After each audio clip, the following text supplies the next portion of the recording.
everybody.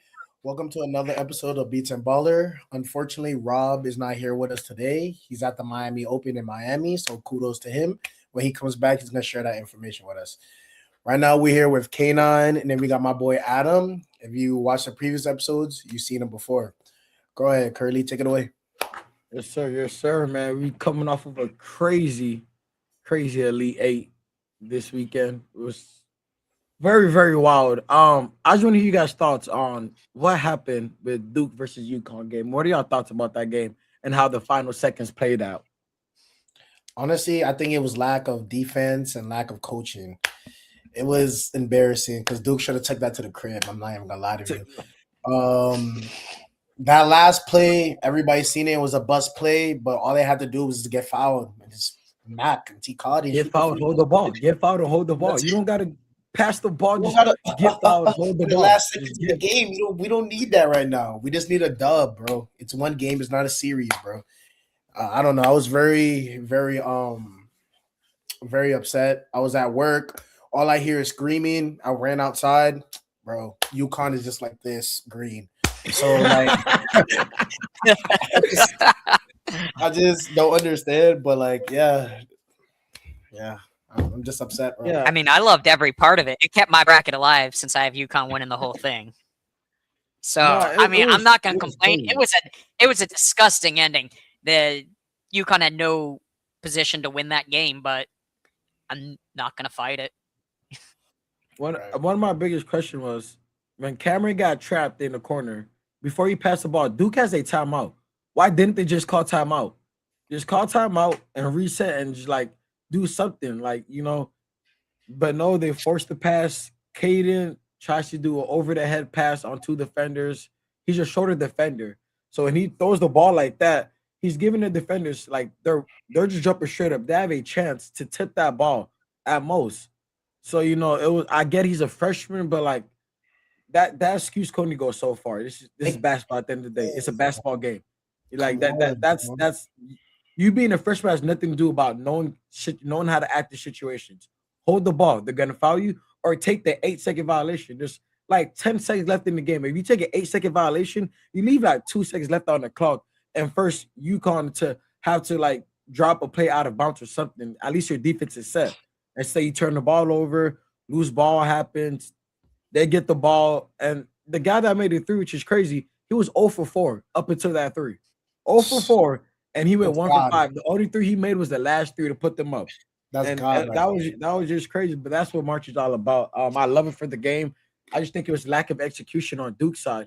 You know, the coach has to be telling them, yo, if he misses any of these free throws, all we got to do is hit one free throw, and it's a 4-point game. All we got to do is hit our free throws. It's a 4-point game. I thought, you know, what I liked that UConn did was they didn't foul right away. They didn't. They tried to trap and they put pressure on, and that's what happens, you know. So it worked. Yeah, I was shocked about it all. It was a very shocking turn of events. But you know, it's crazy. That wasn't even one of the craziest game I've seen. It was the Purdue. I think that's happened in Sweet 16. It was Purdue versus Texas. And is that the game that went down? I think that's the game that went down to the buzzer. The point guard missed the layup, and then the big man took it in. Yep. But if you see Texas, they had no big men on the floor. Their big men had 4 fouls, 1 to go. I was shocked that they didn't have their big men on the floor because they been getting cute on the boards all night when he was on the bench.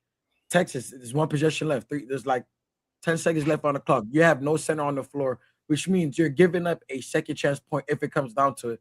That's exactly what it came down to. They got the win. You know, it's crazy. March Madness, I think, has definitely delivered. It's not the same March Madness with the Cinderella stories, but it's best teams going against best teams, and we're seeing the full effect of it. And it's great basketball being played. Now we're into the Final Four. You guys got any picks, any projection? Like, what do you guys think is gonna happen? In my opinion, I don't even know who's gonna win it. I got Florida and I had Duke. Both of them not in that, so I don't even know. I might have to go UConn because that last shot was beautiful. I might have to go UConn. I'm gonna definitely be sticking with my pick of UConn because I don't want to lose my bracket. What I'm gonna be interested in most though is gonna be the final matchup between Arizona and Michigan. See who Yes. UConn plays in the end. That's going to be a game to watch. That's going to be an amazing game. If like all eyes have to be on that game. Two of the best teams that they look the best all year. Michigan just came off a blowout win, and then a blowout win. It wasn't even close. Arizona. I think Michigan's blown out all their teams so far that they've played. Because they blew out Howard, they blew out St. Louis. Alabama was their closest game at 90-77. 90-77. That's their closest game, and that's kind of crazy. And I do think though that's gonna come back to bite them in the butt because they haven't been in no close tight situation games all year. But so I'm sorry to interrupt you, but if you've been playing like that and smacking ass, you don't got to worry about anything, especially when they went through all those teams to go to the. I know it's one game, but they've been busting ass. Bro. I know it's been a lot of beats here, but you also got to remember Michigan is playing amazingly. Like Michigan is playing great basketball. I said Michigan. Arizona is playing great basketball. They look like a complete team from the starting point guard to the center. They look very complete. They play as a unit. You know, so it's gonna be intriguing for me. Arizona versus Michigan. I hate that they're matched up in the Elite Four. I want to see that as a national championship game. I think this is gonna be a great game, and I think whoever wins that game has the best odds to win the national championship. So you know, if Arizona wins, I have Arizona winning the whole thing. If Michigan wins, it hurts me to say. So I'm talking about all my Ohio State fans. I have Michigan winning. So you know, it's one of those games where. It's big dog versus big dog. Who's the bigger dog? And I feel like this game is going to come down to second half adjustments. How can the team adjust to what the other team is doing? You know, it's going to come down to coaching, and it's going to come down to who is the team with the less turnovers and who's the team that keeps their cool in the heat of the moment. I feel like the team with the more composure is going to go out there and win. Yeah, I agree with you. It'll be a great game. I feel it's going to go down to the wire. I think so too. Last seconds, probably like the last 2 minutes of a quarter. They're gonna have to go duke it out. I think it's gonna be last 2 minutes. I think it's gonna be a dogfight. It's gonna be dogfight the last 2 minutes. It's gonna be standing in the middle of the ring and throw until you hear the bell. That's Throw them until you hear the bell. I feel like it's gonna be that type of game, man. I'm all for it. That's what March is all about. And this is that time, you know. I feel like it's gonna be a really exciting game. And then everybody's.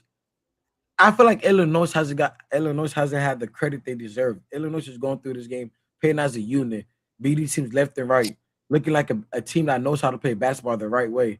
Them going against UConn, they're gonna have their hands full. UConn is a great coach team, and they're just a team that it's in their DNA to go out there and win games no matter the outcome, no matter how it looks. They were down 19 and beat Duke. Duke was up by 50. Do you know Illinois? But nah, I'm sorry. Illinois. Number one seed. I think UConn's gonna knock off Illinois at this point. Illinois, looking at the bracket, I'm not saying they had an easy run because no one's had an easy run to where they've gotten. They've all learned their spots. Mm-hmm. But Illinois faced the 14 seed in Penn, beat them by 35. Then they faced VCU, an underdog who just barely beat North Carolina, busted them by 21. Their biggest competition this tournament has been Iowa, who did knock off Florida by a single point. I don't know. I think Illinois is going to get a reality check against UConn because this is going to be their first real tough opponent of this. Wait, Florida was tough. Relax. But Illinois didn't play Florida. Illinois didn't play Florida. Illinois Iowa beat Florida. Iowa, my fault. Yes, and then Illinois proceeded to put No. I wasn't. Iowa. I'm not knocking Florida or Iowa. Florida's a great team and all, but Illinois hasn't. They played a 14 and 11 and a 9 on their way to the Final Four. Yeah, I'm sorry, I can't. No, I can agree with that. You know, they haven't really been battle tested. They're in for a good one against UConn. So we're gonna see if they're really ready to take on that challenge and see how battle tested they are. I think when it comes to Shaw, I feel like by the first half we should know who's gonna win the game. I agree. Between those two teams. I feel like I don't know. I have UConn coming out and putting out a good fight. UConn is playing with house money. They have nothing to lose. They weren't supposed to beat Duke. They're down 15 and a half. a number one seed has never lost while being up 15.5 until UConn did it to Duke. UConn's paying with house money, and that's a dangerous team to play against. A team that has nothing to lose, nothing to lose and everything to gain. UConn's out there just having fun and playing the game of basketball. So I feel like Illinois is in for a reality check, and they're going to learn. They're going to find out soon enough if they're ready or not. I mean, this is where championships are made. Amen. It's got to be in your blood. You know, it's not something you can teach. It's either you got it or you don't got it. Nah, that's a fact, brother. That's a fact. And my thing about this is we can all agree that the national championship game is going to be a close game. I don't think it's going to be a blowout. Unless Illinois can make it, I think that'll be Illinois a blowout. But I'm really hoping UConn makes it and they face up against Arizona. I think that'll be a great matchup. I think that's going to be an amazing matchup. You know, I have high hopes. Michigan, I feel like Michigan is favored for me. Michigan might be favored coming into this game, but Arizona is a team I just don't see them losing to Michigan. I have Arizona, you know, taking it all the way, winning this whole game. Arizona, they're the number one seed for a reason. Yes, Michigan's also number one seed, but Arizona for me has just looked like the best team in March Madness tournament to me. And I think they have the depth, they have the pieces, and they're a great team. I think they're ready. You know, or hang up a banner. When's the last time they won? Have they ever won one? Michigan or Arizona? Arizona. It can't be that long. If it's like +5, whoa. I'm about to find out for you right now.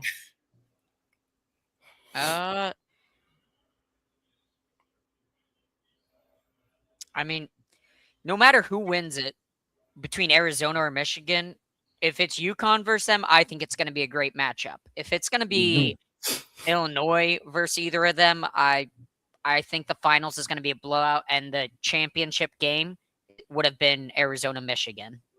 Like, that's going to be probably the best game of basketball you're going to see if it's against Illinois. And Alan, just to let you know, the last time Arizona has won the championship was in 1997. The only one. They beat Kentucky. Who did they beat?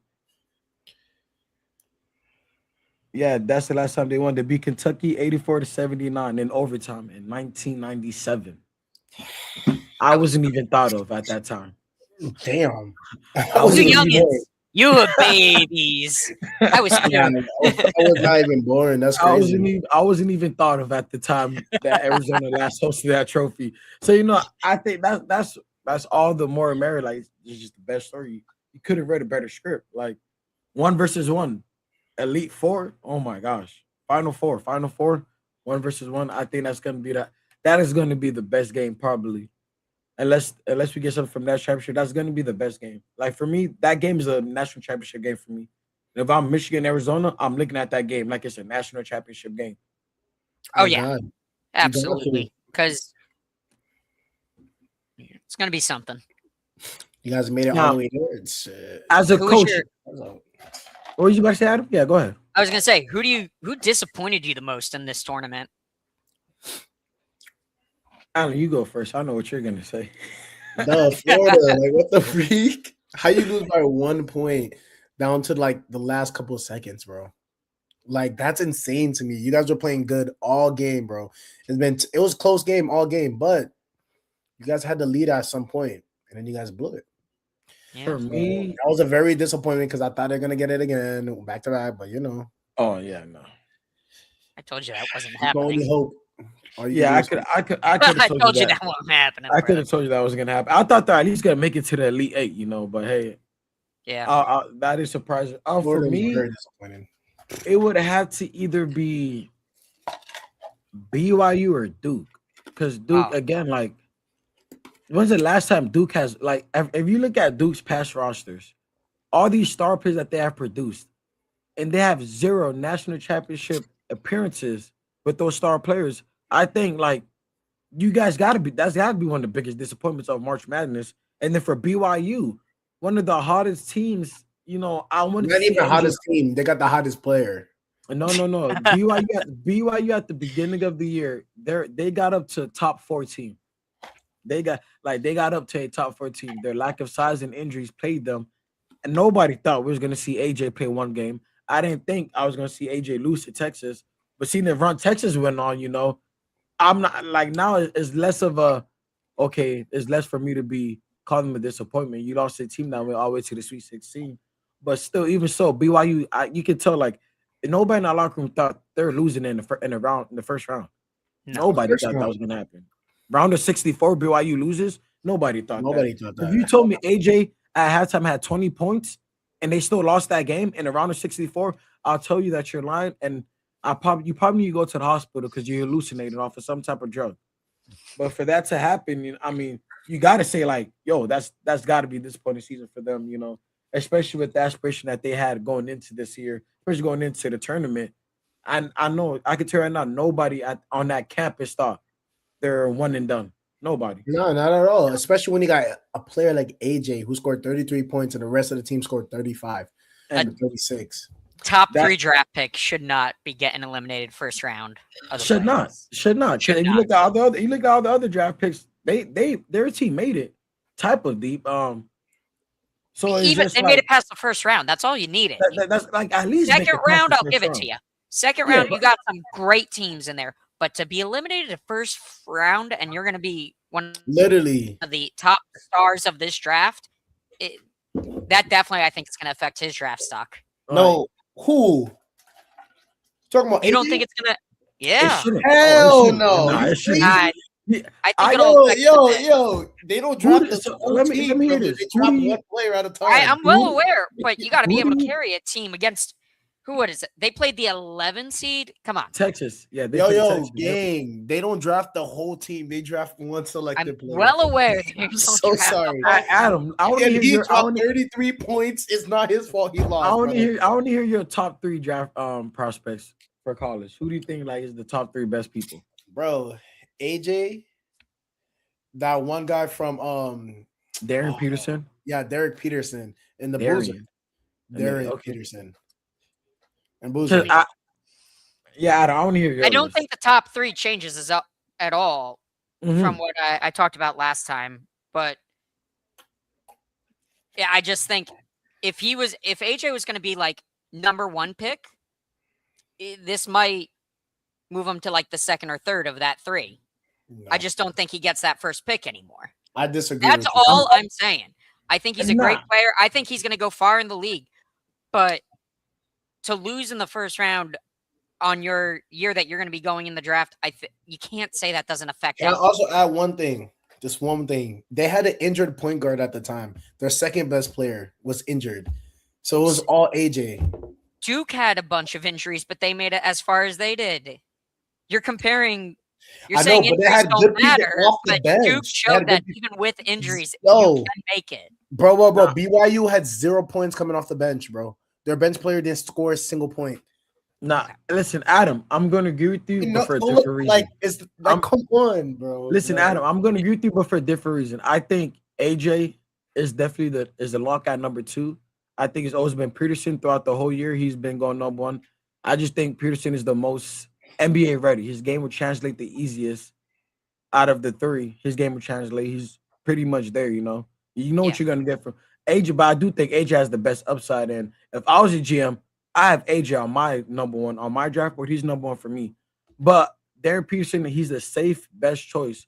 And it's low risk, high reward drafting Darren Peterson number 1.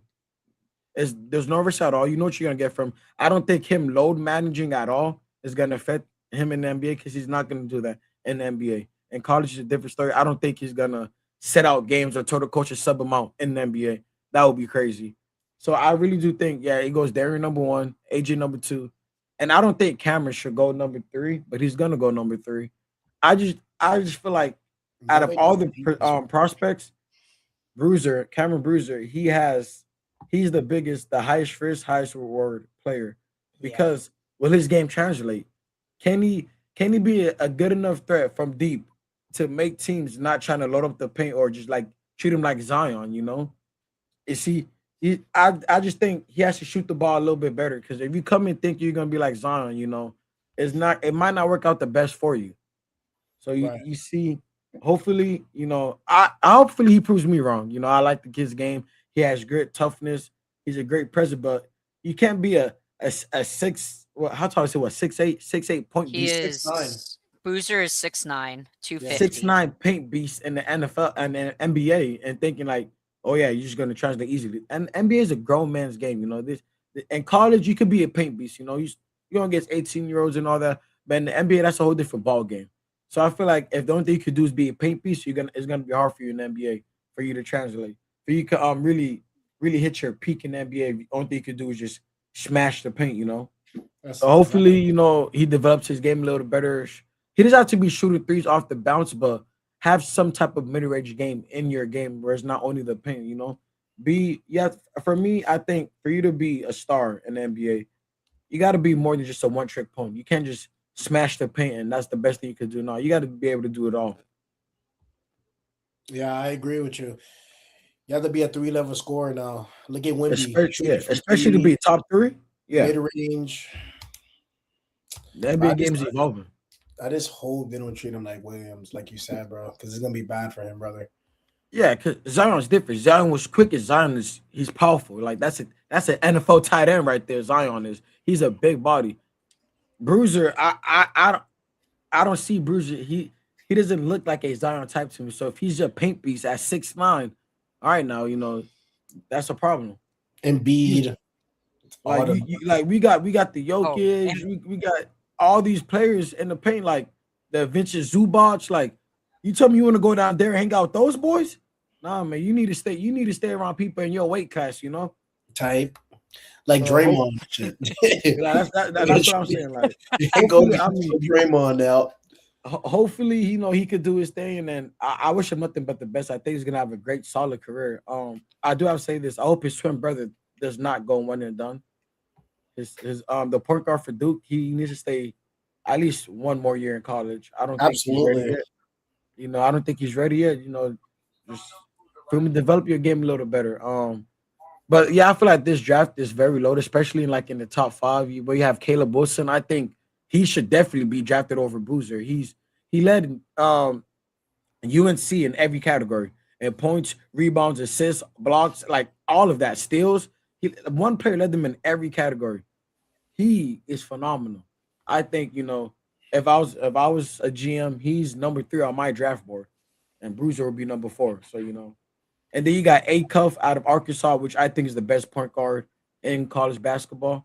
So he's also a pick, but you also have to where he's not the tallest. He's 6'3". You know, he's kind of short, but he has great upside, and that's somebody, you know, if you're in need for a point guard, he could be ideal for a team. He could definitely be a difference maker. He's definitely a lottery pick. It just for him, I feel like he has to go to the right team. You know, if you look at Rob Dillingham, he went to the Timberwolves and he never really developed and got enough time to develop his game, and that really got rid of him too quickly. Yeah, it really. He wasn't making any growth at the Timberwolves. And then if you look at Reed Shepherd, you know, he's having some success, but we're not really looking at him as a point guard. You know, that game hasn't really developed for him. We know he can shoot the ball, cool, but at his height, you have to look at him to, like, you know, run the offense, and he's having trouble doing that. That's the reason why the Rockets, you know, they're not having that best of a season, because they have no point guard. And everybody thought it would be Reed Shepherd stepping into that point guard position with Fran VanVleet out. He hasn't really developed. So, you know, taking a short point guard, if he goes to the wrong team, that could really be a waste of a pick. You know, you want to get the right fit for your team. So if you want to draft Acuff, he has to go to the right team where he can actually develop his game and flourish in his position, being that he's at a disadvantage being a shorter player than, you know, everybody else. Gotcha. So what team you think will be a good fit for him? For him, a team that needs a point guard, you know, I see him going to, you know, I wouldn't be surprised he goes to the Utah Jazz, you know. I know the Utah Jazz have Zay Collier and Keontae George. Move Keontae George to the 2 and have Acuff at the 1. That's a dangerous backcourt. And then you have the length. You have Jaren Jackson Jr. You have Ace Bailey. You have Larry Merkinen. You have all those lengthy guys. You have Kenneth Walker. You have all those lengthy pieces that make up for, like, having a short guard like Acuff on the team. When you have those people, if you blow past them, now you got 4 or 5 guys with lengthy wingspans and who are tall enough to, you know, help him out on defense if the team's trying to target him a little bit, you know. So I feel like going to a team like that, where there's length around him, I feel like that would be a best fit for him, you know, Utah Jazz. And plus, it's a young team too. There's no crazy expectation on Utah Jazz. So all those players, they're just developing them. They have a great young core brewing right there, you know. So a team like that, I feel like would be his best bet. What you think, Adam? Who's your top 3 getting drafted? AJ, Darren Peterson, and I think Caleb Wilson's going to beat out Cameron Bruiser for the top 3. I wouldn't be surprised. I think he should beat him out, you know. Great upside. I think Bruiser's definitely a great talent, but it's going to be, like Kelly said, it's going to be a fight for him if they're going to try and keep using him like a paint beast. He can't do it in the league with just grown men. 100%. Either he bulks up or... And if he develops a shot, the Zion situation all over again. Yeah, can he stay? Gonna get injury because of weight. Yeah, and 100%. Zion, I remember coming out of college, he was supposed to be the next great thing, big player. Some were comparing him to LeBron right out the bat, and I was like, So I hope that's not the case because it's essentially you want all these kids to succeed when it comes to the game. They've earned their spot in the league, so all I can hope is that he gets drafted to the right place and gets to play his game to the point where he does not hurt himself and lose everything. 100%. You know, I think he needs to get in the gym with lethal shooter and work on that jump shot, you know, to really like expand it. And if he could do that, if you could shoot and you have a good post game, that's all you need. If you can shoot and have a great post game, you're gonna be dangerous because now you're gonna have players like Donovan Mitchell, like you're gonna create mismatch because your frame and size, a 2 can't guard you, and a 3 is gonna have his hands full. But when you start going down to the 4 and 5s, now that's the problem because they can stay with you in the paint. So the only thing you're doing is having a post game against a 4 or 5, they're just gonna put a power forward or center on you, and then now what? Now you're a liability because you're just a hold on offense. So you know, hopefully his game develops. What he could do is stay and rock out. But I think this draft, especially in the lottery, there's a lot of players that could really, really change the franchise. Just it depends on if they go to the right team. Agreed. Well said, brother. Well said. But yeah, man. Let's move on to what we think. Like now, we're gonna put this in Allen for both. Call it for the last Final Four games. I need you to pick the outcome of the whole thing. All right, got Arizona, Michigan. I was leaning for Michigan, but you went on a rant talking about Arizona, how they were from the beginning, they were this and that. So I might have to change my little pick, I might have to go with Arizona, like little bandwagon, because my teams are not in it, so I really don't even care no more. I gotta put a parlay in though. So my parlays have not been hitting, but this one's gonna have to hit. Because you said all that good stuff, so if it don't hit, I'm coming to your house. So my pick is Arizona versus UConn right here. Arizona versus UConn. Adam, what you got? The whole thing again. I don't know. It depends how badly UConn beats, Illinois, and it depends how badly Arizona beats Michigan. Then I will tell you who's winning the whole thing. So stay tuned to the next. Yeah. For me, I gotta say, UConn was already in my championship for my bracket, so I'm gonna stick with UConn. My other pick, Gonzaga, definitely did not make it. So I'm gonna go with. I think Arizona's gonna beat out Michigan, and then I'm gonna hope for my bracket to be correct and UConn winning it all. Okay, I'm going Arizona. I'm going UConn. I'm going to go Arizona beats UConn. 95-93. The game comes down to the wire.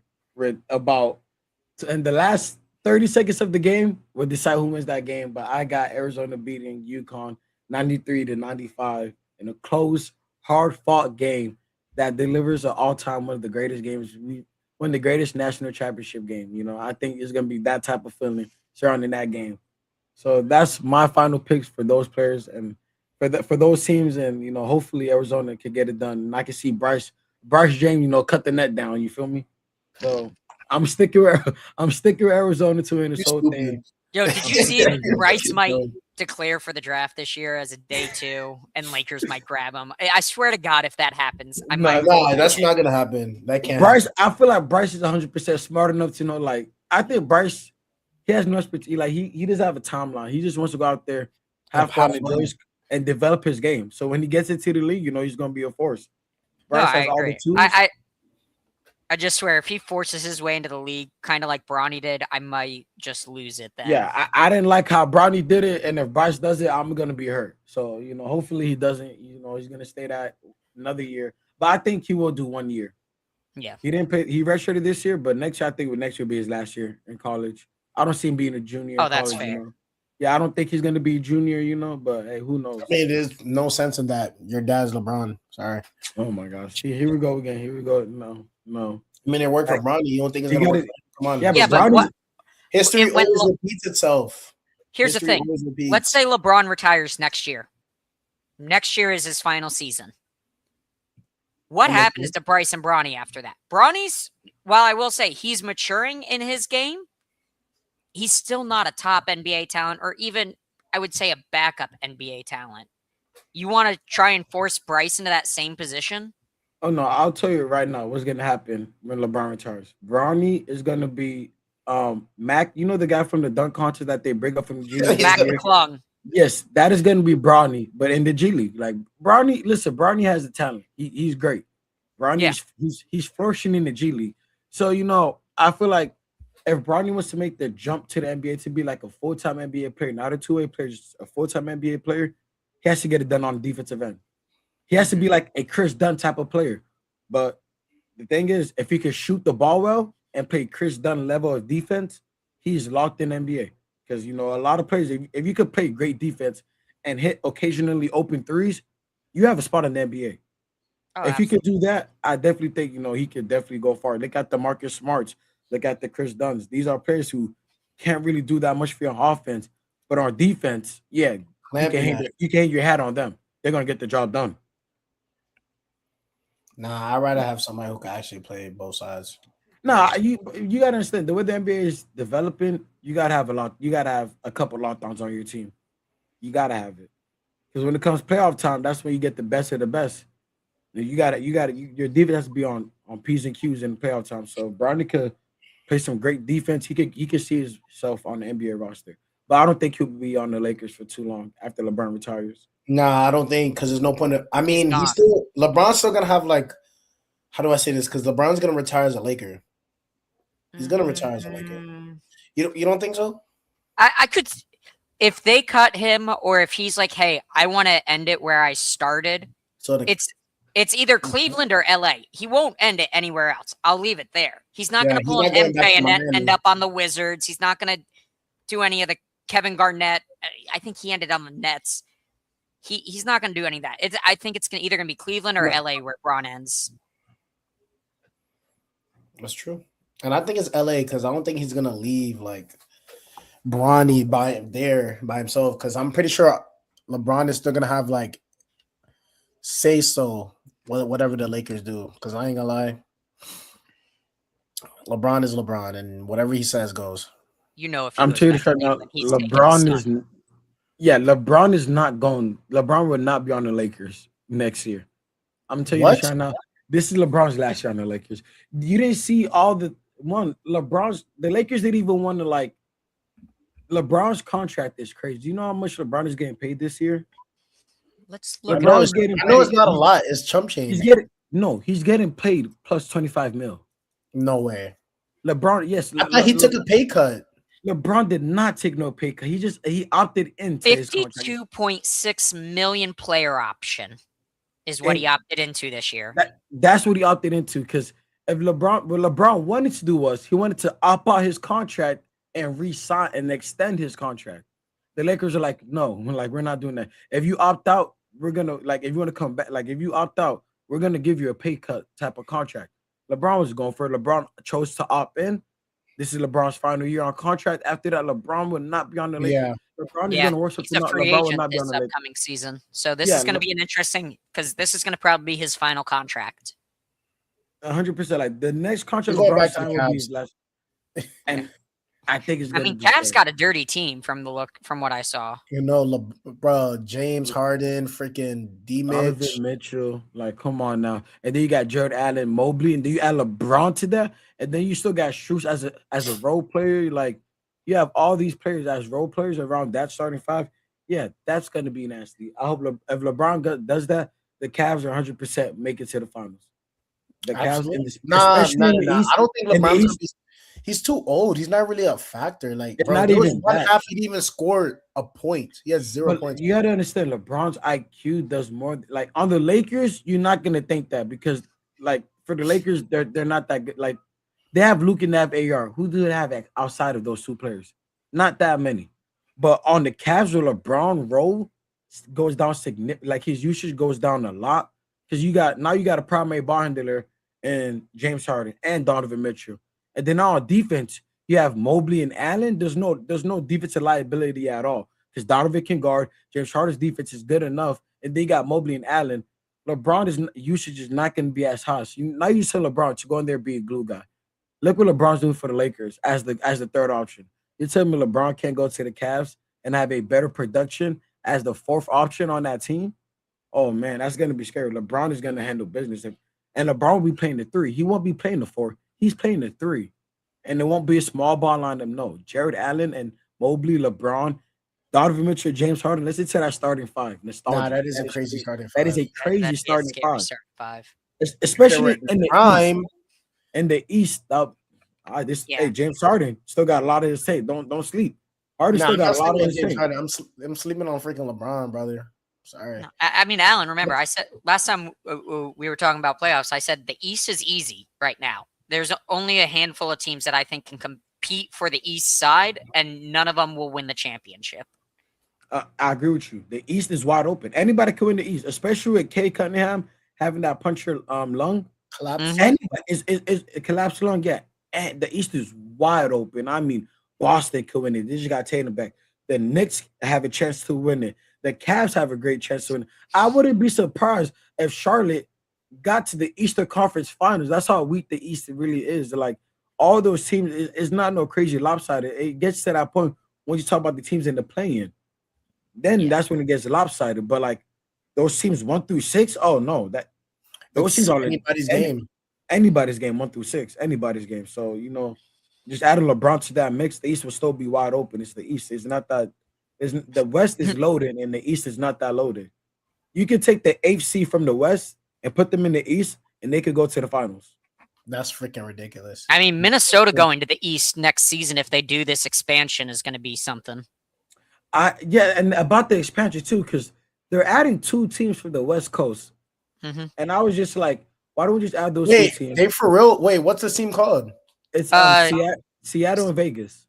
Yeah, Supersonics are coming back. What? I heard KD's going back to that team. KD's wanted to go back to Seattle since he was drafted there. And the way that burner account worked out with KD and all that, I think KD's time in Houston is going to come to a short end. I think he pays 2 years max. He's lucky if he gets through 1 season before with Seattle back in the mix. Yeah, man. So and of course my Wi-Fi lags. What were you saying? Okay, hear me? Yeah. Yeah, we can hear you. You're still live. Good. All right, good. Yeah, all right. So my thing is, why don't we just move Memphis to the East? Because Memphis is already on the East Coast. It's like an hour plane ride from Memphis to Atlanta. Atlanta's in the East. Why not just move Memphis to the East as well? And like do something like that, because I'm against how their conferences are set up, because it's not set up in the best way. Having a team from Seattle or Las Vegas go to the East, I think makes no sense to me. Or we could just move Memphis to the East and have those 2 teams go to the West. But who knows, man? Who knows how they're gonna do it? I'm excited to see the expansion, because I do think the NBA needed this expansion. There's so much talent in the NBA on players that we're not being able to see. So I feel like this expansion would do justice for a lot of those players. Absolutely. I'm trying to figure out how's that gonna work. So they're gonna have to get mad people from free agency. So I forgot how they do it. I think those two teams. So what will happen is there's going to be the expansion draft itself.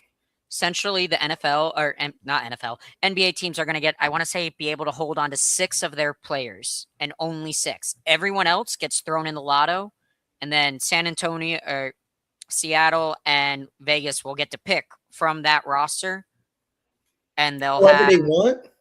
Mm-hmm. What the freak? That's the expansion draft. I'm telling you this right now. Ja Morant will be the first pick in this expansion draft. Ja Morant will be the first pick. You don't think Morant is going to be covered by his team? No. Oh, no. Memphis, they have washed their hands clean of Ja Morant. The whole thing that's been going on off the court, yeah, Memphis they're super done with Ja Morant. They want to move on for Ja Morant. They tried to move on before the trade deadline ended, but nobody wanted Morant for what Memphis was willing to give him up for. So I feel like Memphis just wash your hands clean of Ja Morant. Wash your hands clean, let it go. Let Ja Morant go. Don't even try to cover him. Just let him go. It's going to be interesting to see how this expansion draft goes. I'm excited for it. I can't wait. No, I can't wait. When is this set to happen? That's crazy. Well, you got to wait till like those teams officially. They still technically, they got to technically still vote on the expansion, but from everything that I've seen, it's basically a lock that it's going to happen. Yeah. Now that's good, bro. The NBA needs some new faces up now. Imagine the freaking Sonics winning the first year. They back. Well, the Sonics already have a championship under their belt because before Oklahoma moved to Oklahoma, before the Supersonics moved to Oklahoma, Seattle won one. So that'll be their second one. Yeah. Nah, that's amazing. I like how the NBA is doing that. Yeah, the expansion was definitely needed. The NBA needed to expand. There's too many talent that wasn't being showcased enough because they're just like OKC's bench. They have players coming off the bench that you never even heard of, and they're lighting it up, dropping 50, 30. It's going to be great to see OKC's roster destroyed because of this. About time, because some of these players are going to pop so great. Oh yeah, some of these players are gonna have it's gonna be amazing. This expansion is great for the league. I feel like the NBA is just gonna get better moving forward, especially with this adding these new two new teams. NBA is just gonna get better. It's gonna be amazing. Well needed. Just let you guys know we're still doing that giveaway, man. Y'all go on to Twitter. Don't forget about the giveaway. We are still doing it. Make sure y'all go get those 2 tickets to the Magic games. The giveaway is still going on. Y'all go on that Twitter, y'all like, retweet, and all of that. Do not forget about the giveaway. It's still going on. You guys stay tuned. Keep doing it. We're announcing doing it soon. But moving on, there's a lot of talent still left in the NFL free agency pool. You know, a lot of talent that hasn't got picked up yet. We probably won't see too many free agency buzz until after the draft. I think once teams get what they need from the draft, we're going to see a lot of those star players start getting picked up like flies, you know. Adam, you have a list of the Yeah, I got a list pulled up right now of our top free agents. So Alan, we're gonna play the segment hit or miss. Adam's gonna read their names off. We're gonna let you know if it's a hit or a miss. Jawan Jennings, still a free agent. That's definitely a hit. Great receiver. I feel like the Patriots could definitely use somebody like him, or the Las Vegas Raiders. He could definitely be a great receiver for them. So I'd honestly love him to come down to Miami at this point, since we decided we're going to trade everyone away. You guys are dumb. You guys are stupid. I know we're going for a tank season, but please, can we have some talent? But that's what you're taking. You guys are trying to rebuild. That's what you guys are trying to do. No, but you don't get Malik Willis to try to rebuild with him. You could just draft a QB for that. So I don't feel like also why are we paying so much for Malik Willis? I mean, if we want to tank that badly and rebuild that badly, just stick with yours. Why are we blowing that money on him? Exactly. So makes no sense. I don't think they're going to a full rebuild. I think they're going to a rebrand. You know, their offense was built on speed. You got the Tyreek Hill, you got Waddle, you got Akan, like you got all that speed around there. They're going in a different direction, and I feel like they're doing it for the best. You still keep Achane. You have a QB. Go get you some receivers in the tight end. Yeah, they should be good. So yeah, Jauan Jennings, he could definitely help out the team. That's a great receiver. Still left on the pool. He would definitely be picked up after the draft. So he's probably gonna be one of the first names gone. Really? Joey Bosa. Yeah, after the draft will be the next one. Ooh, Bosa. Bosa is still a free agent. He is turning 31 entering this season. You said Joey Bosa? Yeah. Joey Bosa, free agent. I think he's a miss, bro. As a D end, your knees, bro. I think he's a miss for me too. He's had injury problems in the past, especially with the Chargers. Unless he wants to sign a vet minimum, I don't think any team are gonna be too thrilled getting him when you could go get a young player who can mature and just basically have some type of same level production without being scared of the injuries that Bosa comes with, especially that he has seen in the past. So Joey Bosa, yes, he can be a difference maker, but if he's not signing a contract for 3 years, maybe 2 years, $5 million around that area, I don't see any teams really thrilled about throwing too much money at Bosa. I completely agree on that one. No, next one, I'm actually still surprised he's a free agent. It is Taylor Decker, offensive tackle, formerly on the Lions. He asked for his release. Yes, I'm surprised he's still. He didn't cut him at all. He's probably asking for too much. He's probably asking for too much. I think he's also waiting to find the right team to go to, because you don't leave the Lions and then I want to go to the Las Vegas Raiders. They're still rebuilding. You don't want to do that. No, you still need to go to. I don't know. I would say the Raiders are competing this year. If Mendoza plays half as good as he did in college, with all their big name signings that they've already done, and keeping Max Crosby, the Raiders are honestly scary in the division. You think so? If I was him, I think the Giants would be a better suitor for him. You're going to a team with John Harbaugh. You have Jackson Dart. They just picked up Isaiah Likely. That's a team heading in the right position. The Giants, and they need an O-line. That's been one of their biggest problems. Their O-line is garbage. I think Decker goes there and he busts up that O-line, I feel like any team he goes to, he's going to be a factor because he's one of the top of offensive linemen. So I feel like he got all the offers, but he's just not accepting them because the right team is not offering them. I think that's what's going on. He's withholding. I think the one thing that would scare me about the Giants getting any player right now, and what's probably scaring away a lot of players, is the MetLife turf. Yes, MetLife Monster has so many players, and ownership keeps saying, we are not changing. We have done all the tests. It's safe. So while I would say, yes, Decker would be a great fit in the Giants, you got to take that MetLife Monster into account. Exactly. How is your field going against you? I think he's a hit. He's 100% a hit, though. He's definitely a hit. 1,000% a hit, bro. Any team needs him right now. Every team needs an offensive lineman. Yeah. Speaking on O lineman, we still have Joe Bitonio from the Cleveland Browns, a guard free agent, turning 34 this season. What number was he? Because I know the whole offensive line for the Browns are free. It's like free agents or something like that. Oh yeah, whole O-line for the Browns was a free agent. I can't seem to see his number. What I can see is he was drafted in 2014, round 2, pick 35 by Cleveland, though. Is he a right guard or left guard? It just says guard on here. I could not tell you off the top of my head. That means he could play both. He could play both. Yeah. But he has a 96.4% pass block win rate last year. That's pretty good. Yeah, that's 100%. Third best among the 65 guards that qualified last season. Yeah. That's a difference maker. I think he re-signs with the Browns, though. I think the Browns, I just think he's waiting to see what the Browns are going to do to bring in offensively for this draft. And then after that, I think he's going to ultimately go back to the Browns, Being there your whole life, I think he only leaves if there's no significant changes being made to the offense, because they had the QB, they had the O-line, they just didn't have the receivers or the tight ends. So I think, if they buff up their offense, he will be coming back. So you think they're giving Shedeur another shot?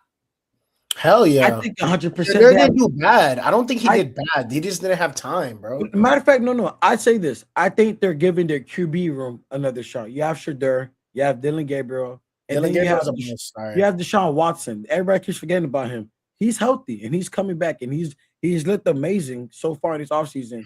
So I think Deshaun Watson I think it's gonna be a QB battle between Deshaun Watson and Shedeur. Because they're not moving off of Deshaun Watson. They're not trading him. They're going to keep him on the roster. I can agree on that. It's going to be a QB battle, but is it going to be a good one is the question.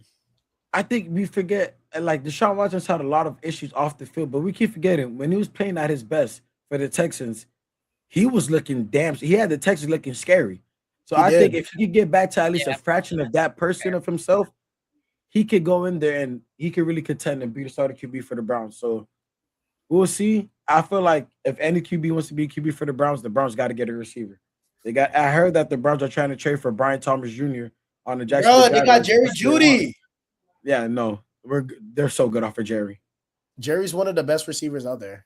Don't sleep on mine. Not even close. Jerry Jeudy's not even top 20. Jauan Jennings is better than him, and he's not even on the team. So I'm looking at this list. Very few players I think are going to be actually competitive for it to be re-signed this next season, but here's another one that I find interesting. David Njoku, still a free agent. Yes, I'm surprised he's still a free agent. I thought he was going to get picked up day one, like the opening hour of free agency. I thought he was getting picked up. He did have a meeting last week with the Ravens, but nothing has come from it since. Wow, the Ravens just lost Isaiah Likely. So they're trying to replace. I mean, he's cheaper. He's way cheaper. But now, listen, if you look at the draft, if you look at those tight ends, you got the tight end from Oregon, you got the tight end from Purdue, there's Max Clare from Ohio State. There's a lot of good talent in this draft. And I feel like those are teams are waiting on to see how this draft goes. If they can snatch one of those young talents at the draft, if they can't, David Njoku will be gone real soon. He might even get picked up on draft day. I would not be surprised. I will say, speaking of tight ends on draft day, the one that I'm most excited for is Eli Stowers. Yes, I think he's the best. I think he's the best tight end in this draft. A lot of people think he's the one coming out of Oregon. No, I think Eli Stokes. No. What he did for Vanderbilt, I think he's amazing. I think he's tall, athletic. Speed. He needs to work on his pass blocking a little bit, but I think with his speed and catching ability, he is going to be a top tight end in this league. Yes, I think that's my favorite tight end in this draft. I think he's going to be amazing. So, hopefully he goes to the right team. I think he's going to be a problem. So, yeah, watch out for him. Him and the one from Oregon, those are two tight ends on everybody's draft board. Those two tight ends are nasty. You could either one. Last free agent of the top 6 I got here, Stefon Diggs. Nah, he has too much off the field of Trump. That's the only thing that's holding him back right now. That scares me. I'm not gonna lie. His off the field, can he? If he can keep that at a minimum, don't let it influence anything. Stefon Diggs, how old is he? What, 35? Stefon Diggs is turning 32 this year. 32. But this past season, he did break 1,000-yard season. Ooh. Yeah, 85 catches, 1,013 yards. With only 4 touchdowns for the Patriots is what he had last season. Yeah, so Stefon Diggs, you bring him in, he's more of a veteran leader. Like, you bring him in, he's that veteran piece. He's a safe blanket, Third down, you need it. You have Stefon Diggs, safe blanket.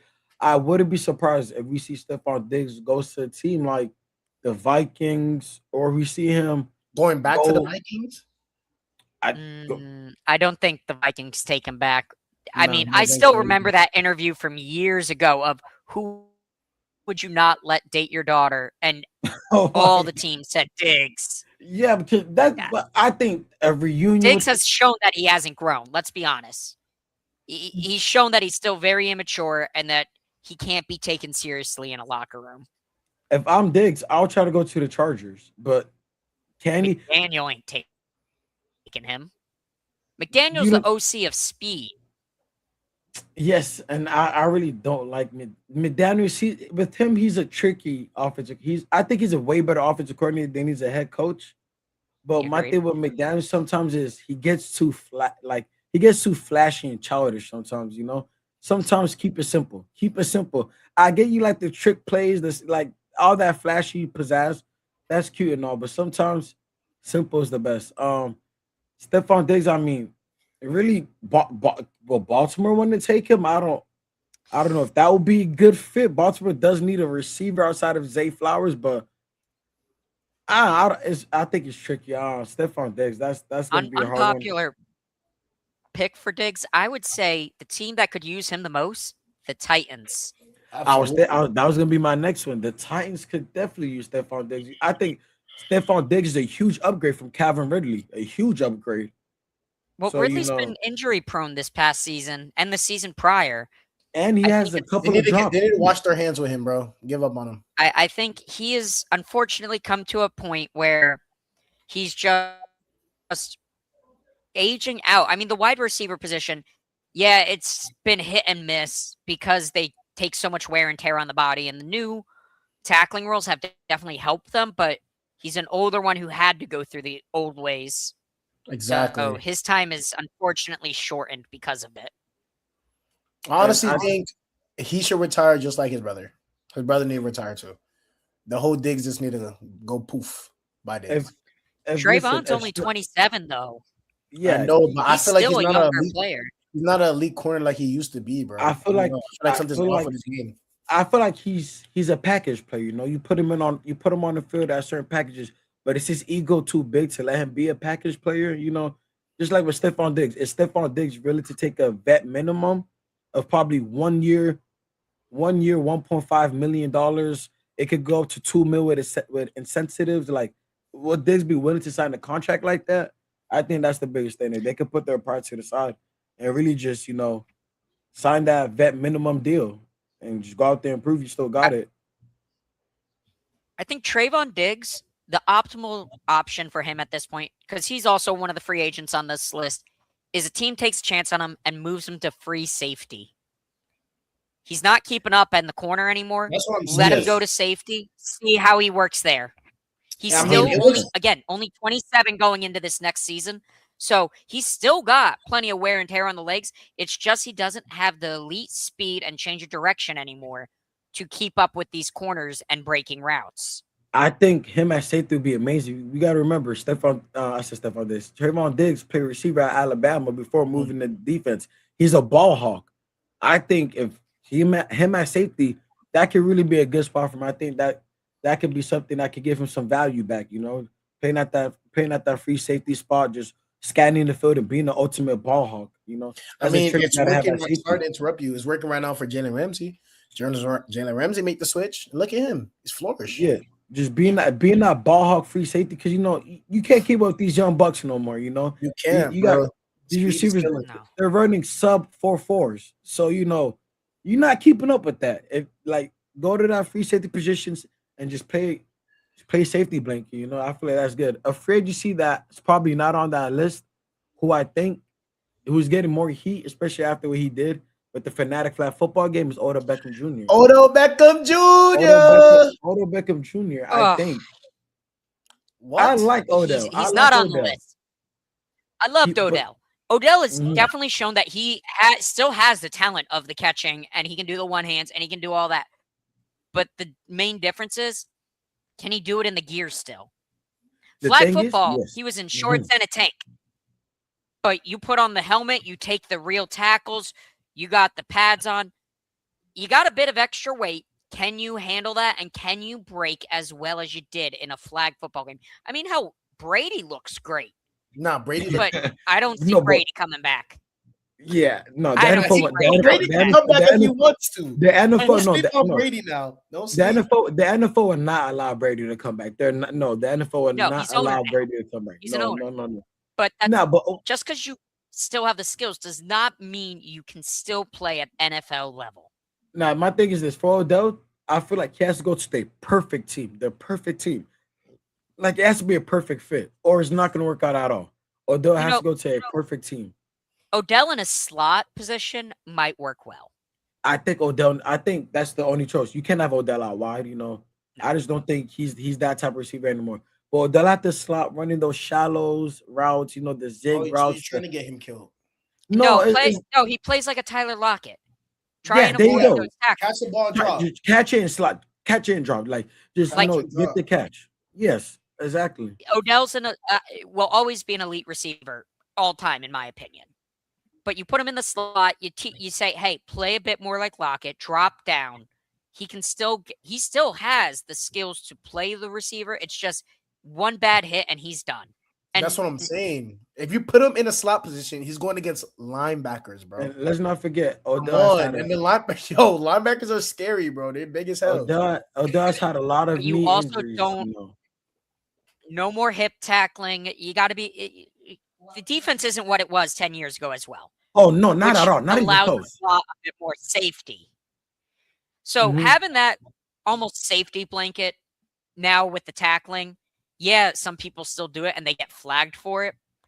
It's going to be very different. Yeah, 100%. So I think Odell has to go to the perfect fit for him, and I don't think him going back to the Giants is a perfect fit for him. I don't think so at all.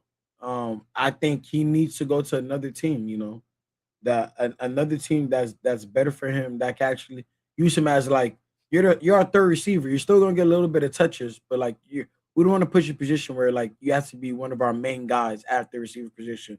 You know, so Odell just has to go to that right team. I think he's depending on the team, he could be a hit or he could be a miss. He just has to go to that right team. I think that's a perfect. But where is the perfect fit for a freaking injury-prone receiver? A perfect fit is a team that has the talent at receiver. They just need a little bit more depth. So like you have a good tight end. New York. You have a good receiver. Like you're literally describing New York to a T. I think the Giants take a chance and bring him back. I don't think season. I think the Giants are not taking no more chances. They're trying to win. They're trying to win. They're not trying to waste no time. You get Odell on a vet minimum. Odell was on the vet minimum for Miami. Yeah, 100%.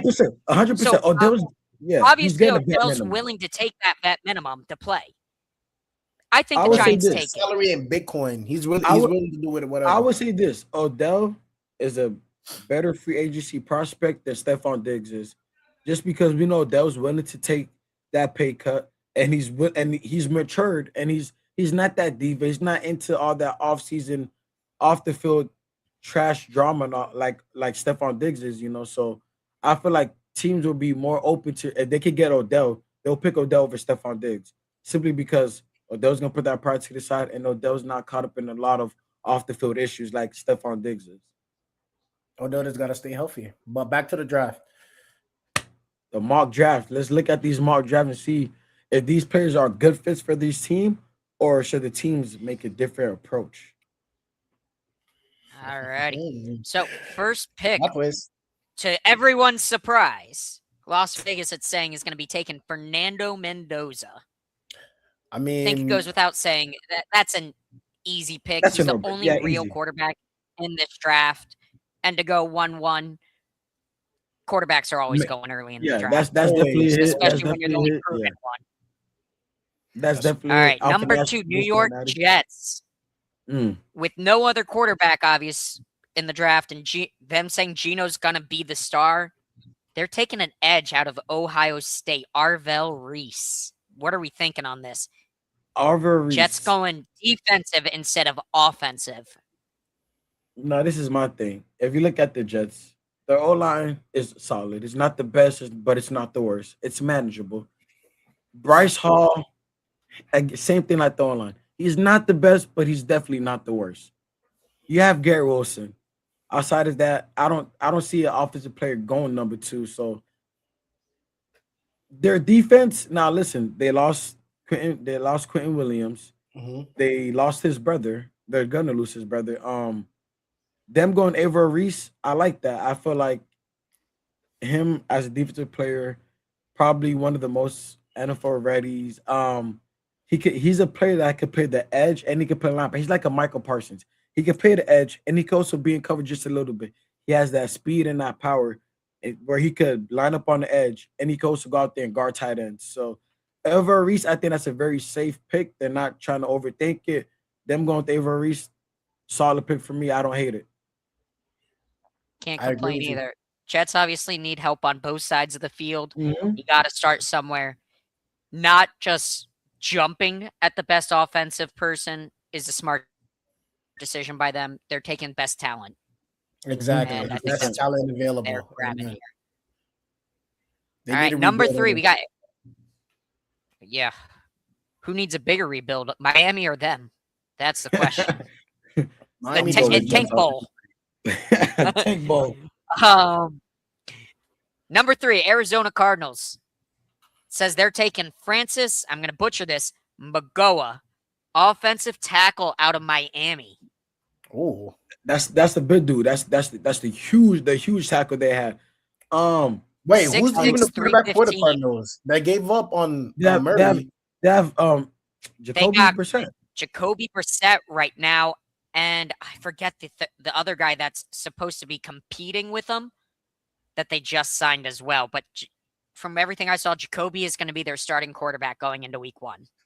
Okay. I'm not mad at that. I'm not mad at that because they're a team again. They have holes everywhere.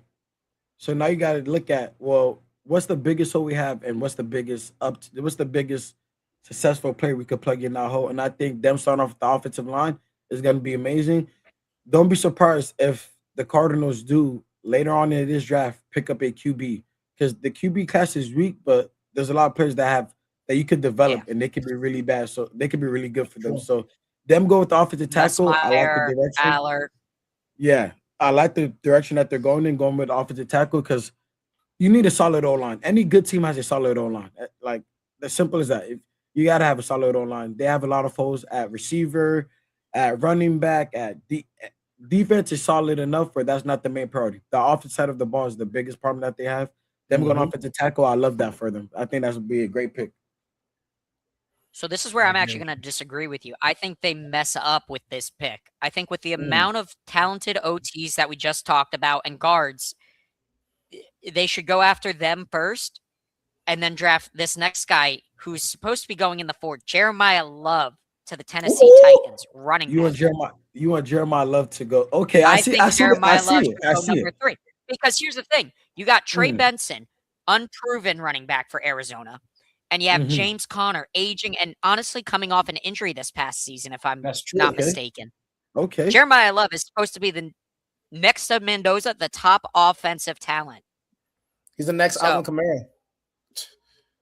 And I find it a little almost poetic that he's going to Tennessee Titans after the Titans just wasted Derrick Henry.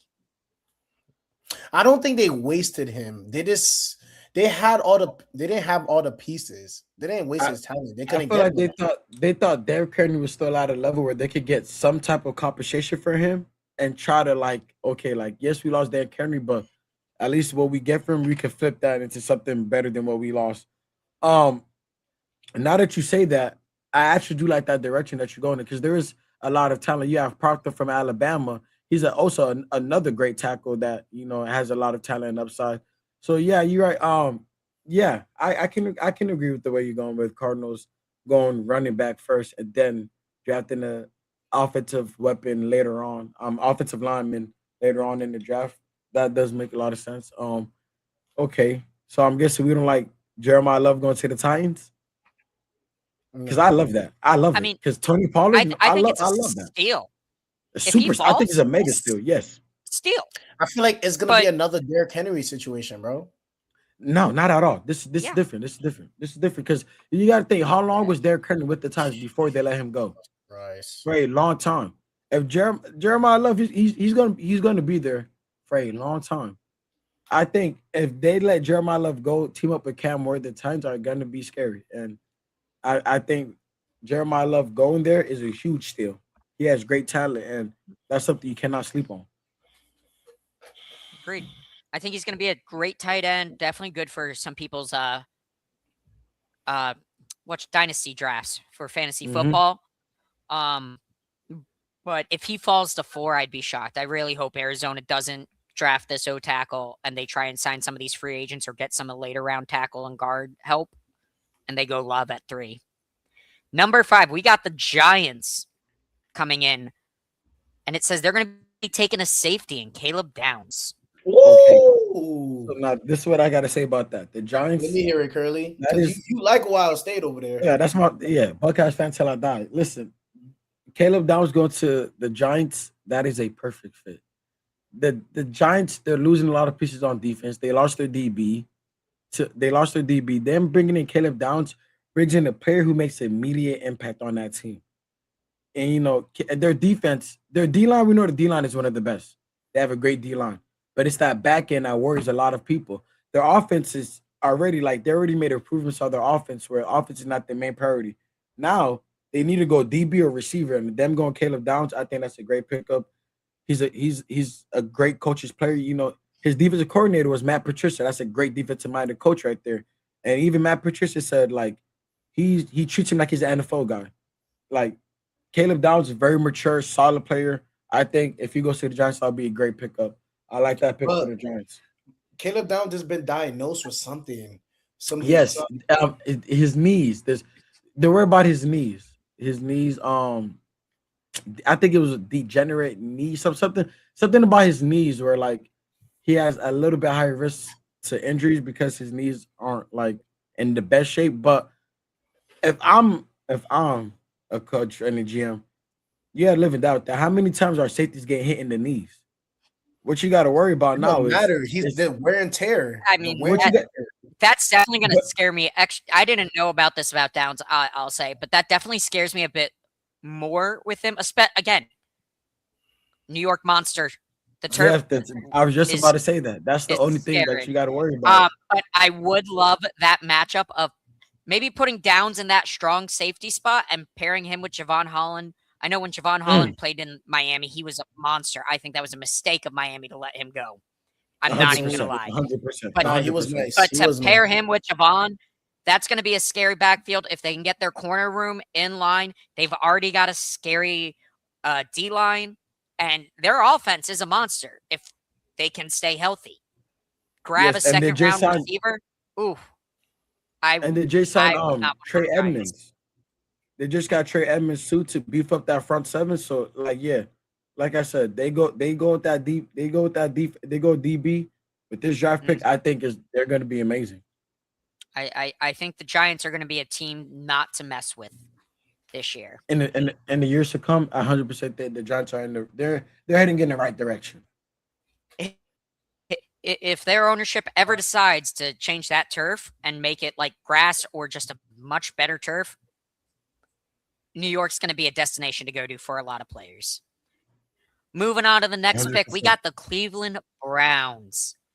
They're going offensive this time. Carnell Tate out of Ohio State. Ohio State showing up a lot in this mock to start. They've got three of the first 6 picks. They got some demons, bro. Did you not see that? This is what I got to say. This is what I got to say about the Browns. So we already know this. Browns don't even look at defense because their defense is loaded. Browns don't even look at running back. You guys have Judkins. Browns worry about trying to bring that own line back. The Browns going receiver. Carnell Tate. I hate this because I want Carnell Tate to fall to number 8 to the Saints. But the Browns could get Carnell Tate. That is that would be perfect. That would be ideal. They have to go receiver. And I think if you look at all these receivers, you have Jordan Tyson, and then you have the receiver out of USC. Any 3 of those receivers will be great. But for me, I think Carnell Tate is the best out of the 3, and he's the safest pick. The Browns going Carnell Tate with that draft pick with number 6. I think that is a great pick for them. They have to focus on receiver. They have to get a receiver. They need a receiver. So them picking up a receiver, I think that's a good pick, especially because they're a team that needs receivers. They just need receivers. They have the running back. They have the defense. So you don't have any faith in Judy and Isaiah Bond, then? That's what I'm saying. I would say this. I have no faith in Jared Judy. Here's what I'm thinking. I think this is where the first trade down of the draft happens. I think the Browns trade down because what they need is, we just talked about it, their O-line has holes on holes. They lost all their starters from this season.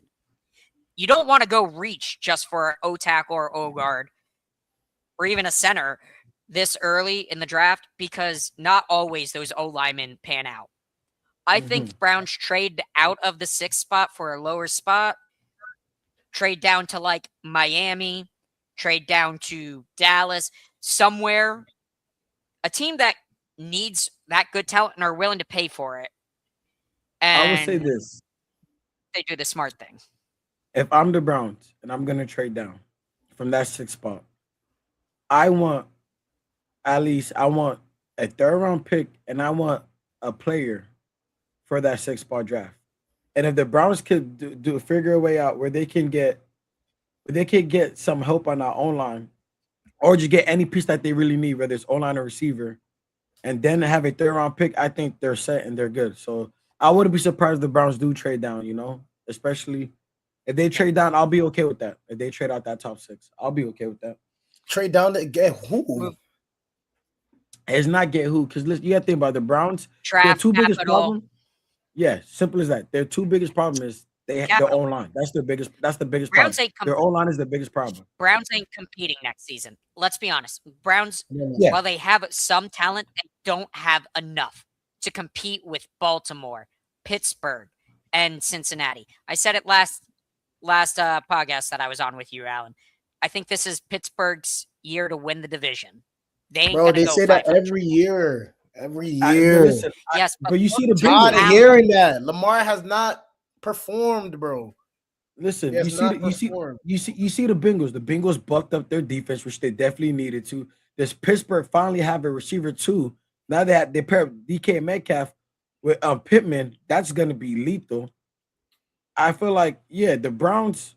There's no rush to try to fast pace this and want to compete. No, take your time.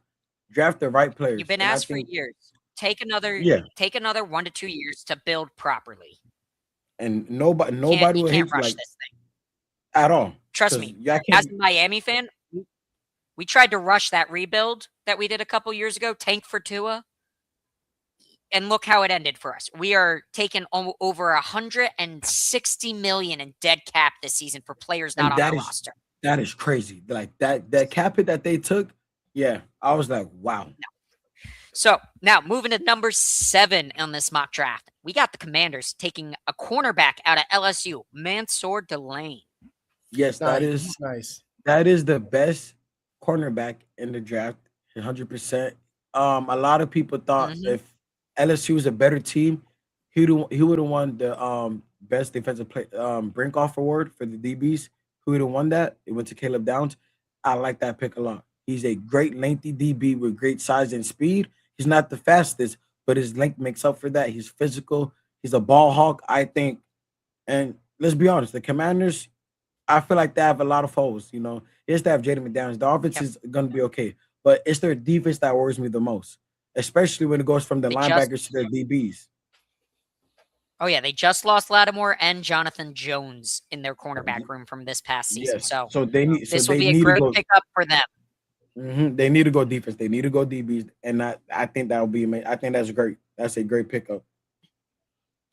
Number 8, we got David Bailey to the New Orleans Saints, edge out of Texas Tech. Any thoughts?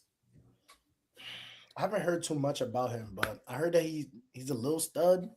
Like, he will get the job done, but if he has speed, he definitely went off this last season with 14.5 sacks, 3 forced fumbles, and 1 fumble return. That's for an edge. That's a great season. If he can take that to the NFL level, he's gonna be a monster. No, I'm a Saints fan. I love the Saints.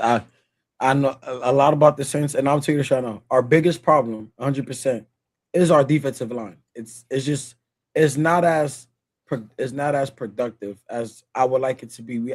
Cameron Jordan was on that defensive line, and he wasn't doing nothing. Our interior defense is okay. We do need an edge. I like to see these are the 3 biggest concerns with me about the Saints.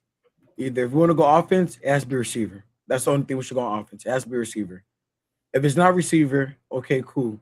Let's go look at DBs. If we don't want to get a DB, then go edge. So I would prefer the edge coming out of Miami, even though he has shorter arms. I like him a lot. I think he's a dog. I like him a lot. I will be okay with us going with an edge because we do need help on defense. You know, the past couple of drafts we went offensive tackle. Now we need to get our defensive line straightened up, and we need to get our DB straightened up. Other than that, I like that pick. I don't love it. I would want us, you know, if we could get a Carnell Tate, I think we jump at that, pair him up with Chris Olave. But I don't hate us getting the edge. You know, we do need to help out our D line. It's not the best. It could be way better. So especially on the edge. So you know, I like it. I don't love it, but I like it. Number 9, we got Kansas City picking Ruben Bain Jr., edge out of Miami. I love it. I don't think that's a very bad choice for them. Chiefs obviously need a little bit of help. Actually, no, I don't love it. I don't love it. You don't? I think the Chiefs got to go receiver. I disagree. I disagree. I think they've got Rice. They've got Xavier Worthy. I'll be honest. I think they're re-signing either Tyreek or another older player to fill out that third spot on the wide receiver depth. And, I mean, as long as Rice can just stop being a drama queen and stop causing all these problems, he's a stud player. They need to relax. I would have honestly loved to see Kansas City grab a corner after moving their stud. But I can see where they want, because I see the next couple picks in the mock draft, and not a lot of cornerbacks are going in this next area, so you don't want to reach too far down. Yeah, so if you can't get a Caleb Down or LSU DB, I feel like don't even look at the DBs in the first round. Rob, I disagree with you every single time you're on the show. We miss you, though. Leave us alone. He's the Allen in the bathroom again. Yeah, so I'm in my room. I was not. I definitely think if they're not in a position to get Caleb Downs or the DB out of LSU, you know, I guess go defensive end. I would like to see them go offensive power because I think Patrick Mahomes I like Rice.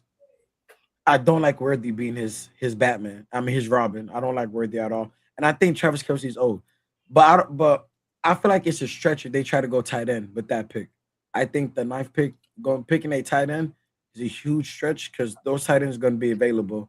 Exactly. In the front.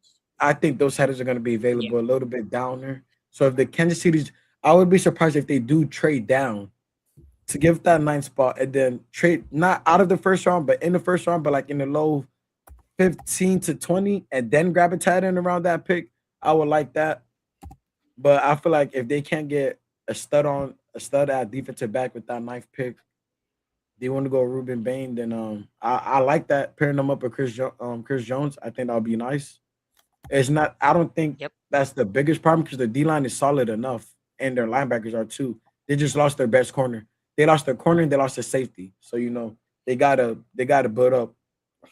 The tight end I'm talking about is Stokes from Vanderbilt. I think that's the best tight end. I think that's the best tight end in the draft. He's a stud. Yes, he's a stud. He's a stud. He's definitely a stud. The tight end Stokes out of Vanderbilt is a stud.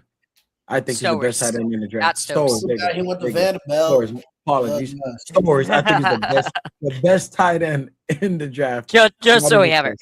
All right, so moving on. This is going to round out the top 10 of the first round. You got Cincinnati picking here. You got Sonny Styles, linebacker out of Ohio State. That boy a dog, bro.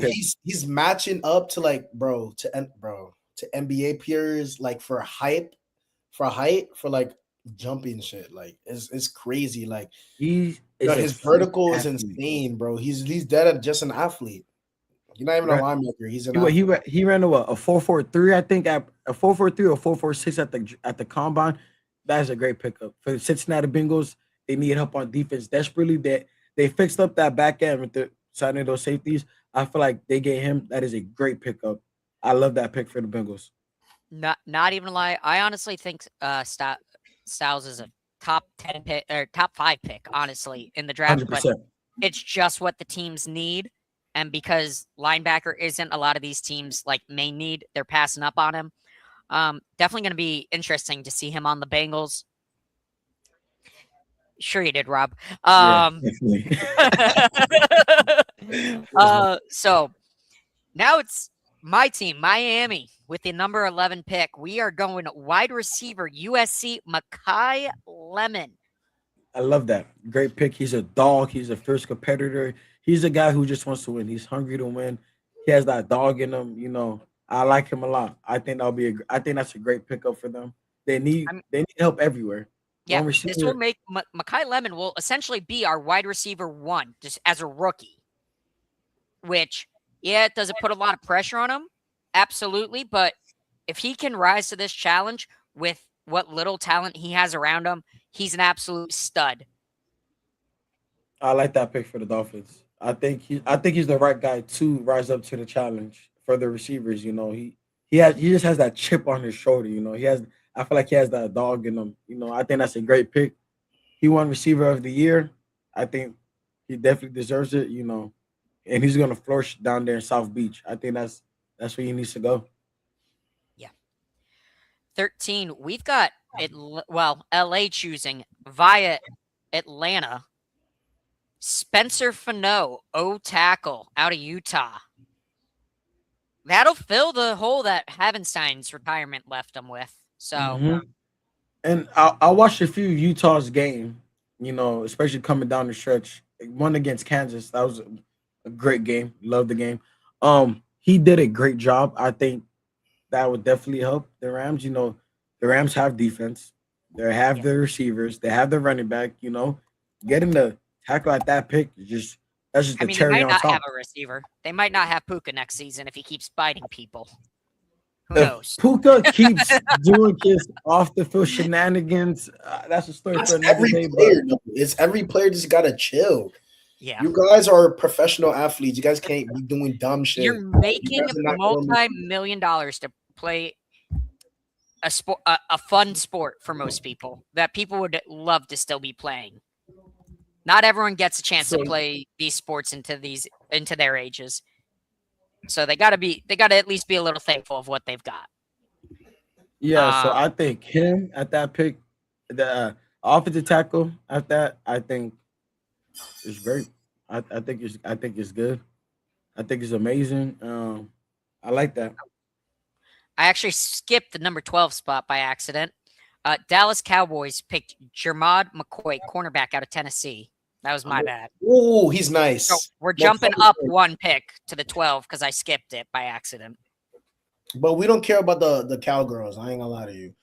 They're the thing about the Cowgirls. I like that. I like that pick. They need up our defense. I think their defensive backs this was the second worst group I've seen behind the Bengals last year. I think they need all the help they can get. From safety to corner, they need all the help they can get. Then get him from Tennessee, right? Yes, cornerback out of Tennessee. The part is, I have him on my NCAA team. He's a stud. I'm looking at his stats right now. I think they're heading in the right direction. Yeah. They need DBs. They need DBs. Yeah, but he's not that tall. He's 6 feet. But guess what? As long as he's gonna have safety help over top of him. As long as you can run step by step. As most of these corners are 6 feet and above, they can compete in the league. If you're drafting a 5'11" corner in the first round, you're making mistakes. It's not the position. I'm sorry. If you got speed like that, you need to go into like a wide receiver position and hope that you can get into an outside position and get those streak routes or quick breaking routes. 100%. I think life's gonna be hard for being a 5'11" DB. You got all these freaks of receivers, 6'4", running 4.45s. Like that's a freak of nature. So I like that pick. I like the direction that they're heading in. They have to be taking defense with this pick. With their pick, has to be defense. Absolutely agree. You got Pickens, you've got CD on the offense, and a healthy Dak is still very competitive. And you got Javonte Williams. Come on, yeah, absolutely. Javonte with that breakout season last season was great. Great. He had a great season last season. Definitely, They needed to look at defense. Next is number 14, Baltimore Ravens, Kenyon Sadiq, tight end. We were just talking about the tight end position. You said I think it was Kansas City trading back into that 15-16 spot. This has 14th pick, number 1 tight end, Kenyon Sadiq coming out of Oregon. Yep, a lot. I wouldn't be surprised. If the Baltimore Ravens former trade with the Kansas City Chiefs do something and get out of this pick, let somebody else pick him up and then sign David Njoku for the right price. That's a great flip. You know, they need help at the tight end. If they can get him, go get him. That'll be amazing. That'll be great. They need a tight end. Ravens need a tight end. They just lost Isaiah Likely. They go tight end. That's great. Great direction. Yeah, fills in that Isaiah Likely hole of the pass catcher. 100%. Number 15, Tampa Bay. They're going linebacker here with CJ Allen out of Georgia. I'm going to say I don't hate this one because Levante David retired. They've got the hole in the linebacker. They haven't signed anyone. Georgia is always known for dogs. I mean, look at the Philadelphia defense. That D-line, Jalen Carter. That boy a dog. That's a pit right there. It's a real pit bull. Yeah, so I feel like, especially when it comes to like Georgia, if they play defense, pick them. They're gonna. It's never bad. It's never. He hasn't had a breakout season from what it looks like any of his past 3 seasons with Georgia. I will never doubt a Georgia defensive player. Yeah, me neither. Only players I'm down from Georgia is their receivers. It's just their receivers because they're hotheads. But you get you a play from Georgia on defense, just know you're getting a dog. You're getting a little dog who's gonna go in there and bust some heads. So yeah, I like them going in that direction. They just lost Levante David. They're a great captain. You know, he's had a great career at Tampa Bay. Shout out to him. Them trying to replace that, I love it. All right, so this is going to round out what we're going to cover. Number 16 pick via Indianapolis. New York Jets getting their 2nd pick in the 1st round. They're going wide receiver here, Arizona State, Jordan Tyson. Amazing. Any thoughts? Amazing. Jordan Tyson with pairing up with Garrett Wilson. I think that is peanut butter and jelly right there. That is Batman and Robin. That is great because Jordan Tyson, again, I think he has to go to the team, but he's not the receiver one because, you know, I just feel like he just has to pan out and like really like, you feel me, try to be a little bit better. If he comes in as a second option, that is great for him. You put him in the slot. He can make his catch radius is amazing. He has great speed, great catch radius. You know, I feel like him going right there and being pairing up with Garrett Wilson, I think that's an amazing pickup for the Jets, and the Jets will be heading in the right direction, picking him up for their team. Absolutely, the Jet needs help, but he's one piece to solve. I will say Jordan Tyson's definitely interesting. Did not run at the combine. Mm-hmm. He only did the bench press of 26 reps, which that's pretty darn good for a wide receiver. People comparing him to Terry McLaurin. I think with a Garrett Wilson next to him, if they can get a competent quarterback next season after this one to throw to him and Garrett, they're going to be scary. That's going to be a scary duo. Don't be surprised, too, if the Jets in like the 5th round, 6th round, pick up a QB to develop. You know, I can see a Drew Adler going over there or Garrett Nesmeyer going over there and developing to be essentially. Actually, funny you say, because I just took a quick look. 2nd round, 1st pick of the 2nd round, they're taking Alabama quarterback Ty Simpson. The Jets?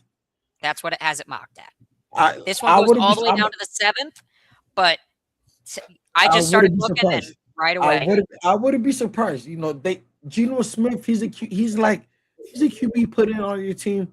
You don't expect him to be there for long. You just need a QB for that year. He's not the best, but he's not the that's the Jets.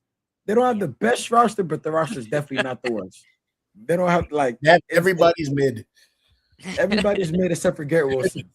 Everybody's mid, but it's not the best roster, but it's definitely not the worst. Get you some young players you can develop and like really have to like really turn out. Because you need a lot. The Jets need to worry about a lot. What they also need to worry about is their future. Geno Smith is not the future. He's just the present. And I think he has a 1-year stint with them. Just the present. Agreed. But that's the mock that I got here. So anything 100%. Else from you boys? Nah, I think we touched base. We covered everything, honestly. I do got one thing to say. That giveaway still going on, guys. Do not forget. Go on our Twitter account. Do the giveaway. Like, subscribe, comment.